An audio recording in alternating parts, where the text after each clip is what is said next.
Good morning. My name is Gaynell Anderson. I am a hospitalist at St. Anthony Shawnee Hospital in Shawnee, Oklahoma, where I also serve as CMO. I am the third of 9 children in a Catholic family and was raised by devout and faithful Catholic parents who truly walk the walk and taught me by example what it is to be a Christian. I consider myself blessed to have a career where I can practice my faith on a daily basis. Each day that I go to work, I hope, and it is my prayer, that God will use me to be His voice, His touch, His compassion, whatever may be needed to show people who He is and hopefully draw them to Him. I am not a saint. I'm well aware of that. I definitely have my moments, none of which I'm proud of, where I can speak and behave in ways quite unbecoming of a Christian. There are nurses in this room and an entire IT department back home that can attest to that. Patient care is my passion, and while I do enjoy my leadership responsibilities at least most of the time, taking care of patients is what I really love. And I find professional and personal fulfillment in those encounters where people allow me to be the hands and feet of Jesus and provide healing that's not just physical, but emotional and spiritual as well. I would like to tell you about a patient, and we will call her Marge. And of course, that's not her real name, but Marge is in her early 60s. She looked like she's in her late 70s, and she has a lifelong history of smoking 1.5 to 2 packs a day and has end-stage COPD. Marge did her level best to keep our COPD readmission rates up, and there was a time where I thought maybe we should just go ahead and have a mailbox installed outside the ICU for her, as our hospital seemed to be her home. That address that was provided on the demographic page was a place she went to visit, not where she lived. But Marge was a sweet lady. She had lung disease severe enough that she required BiPAP at night while she slept. She was supposed to wear BiPAP at night while she slept. And she, of course, was not compliant with BiPAP, and she continued to smoke and frustrated us, to say the least. I had taken care of Marge a few times in the past, but really didn't get to know her well until recently. I am not exaggerating when I tell you that each time she came in the last 6 months, she came in on the vent in respiratory failure. As the hospitalist rotation would have it, I frequently seemed to be the one taking admissions when she came in. One thing I noticed in taking care of her was that she never had any family members with her when she came in, nor did they visit while she was in the ICU. I would call her home and call her family and try to get some information, and there usually was no answer. I never got any information, just from the paramedics that she had been found unresponsive and brought in. I knew from the case managers that her husband was in poor health, and they had one daughter.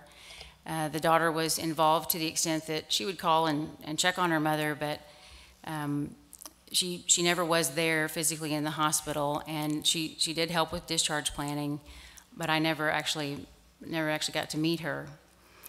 Again, as the rotation would have it, I was usually rotating off the schedule as Marge was being extubated or coming off of BiPAP, so I never really got to know her the way I know some patients well, those that visit us frequently. One day I returned to the rotation to see that Marge was on my rounds list, and this time she was not in the ICU. She was actually in an acute care bed. I entered her room and introduced myself and explained that I had taken care of her on a number of occasions before, but because of the circumstances, she probably didn't know who I was. She immediately smiled, was very gracious and very kind, and thanked me for taking care of her, and just went on and on about what great care she had received and how good the people in the hospital had been to her. And she was just so grateful and really was a very, very sweet lady.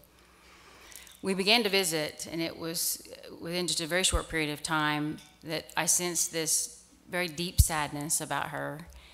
And it was at that point that I felt that nudge from the Holy Spirit encouraging me to pray for her. So I asked her if I could pray for her. She said yes. I took her hands in mine and began to pray. And by the time I finished, she was sobbing. Now remember that I'm Catholic. My prayers are not lengthy nor verbose. And because they're mine, they are not especially profound or moving, but she clearly was touched. She was not just crying. She was shoulders heaving, sobbing. And because no one cries alone in my presence, I cried with her and held her. When she was able to gather herself, she took a deep breath, looked me right in the eye, and said, "You have no idea how much I needed to hear that. I know God is with us and that he never leaves us, but I have felt so alone. God, I needed to hear that." Marge then shared with me that her husband was home dying of brain cancer. He was receiving palliative radiation therapy, but it was not helping much, and she knew that he did not have a lot of time. Their daughter did try to help. She lived out of town, and more importantly, she was pregnant, and she had been advised to limit contact with her father because of the radiation. So Marge took care of him. She left skilled nursing early every time we sent her because he needed her. She didn't wear her BiPAP at night because she worried that he would need her and she wouldn't be able to hear him. And she smoked nonstop, like a freight train, in her words, because she felt alone. She was a bundle of nerves, and the love of her life was dying. She was sad, very sad. It was within a couple weeks of that hospitalization when I received word that her husband had passed. Within another 2 to 3 weeks of that, I saw Marge for the last time. She had come into our emergency room in full arrest, and our ER team was unable to save her. When I saw her, she had passed. I know the theme of this conference is reinventing for the future. And I'm going to tell you straight up that I am no great visionary when it comes to the future of healthcare. I am sure that clinically integrated networks and telemedicine and maybe some YouTube videos, I suggest Chuck Skillings and Joe Hodges be the stars. It would be entertaining, if not a little scary, but I don't know what the future of healthcare holds, but this is what I do know. If we endeavor to shine the light of Christ as we walk down the halls, enter patient rooms, talk to them on the phone, Skype, whatever the patient encounter may be, if we remain committed to revealing God's presence, then the future of healthcare at SSM will be very bright. If we make sure that God and his people, especially people like Marge and others who need more from us than we sometimes want to give, if we make them our focus and we keep them the centerpiece of why we do what we do, then I believe God will bless us for that and reward us with the ingenuity and innovation that will forever be required to remain a leading healthcare system. Thank you.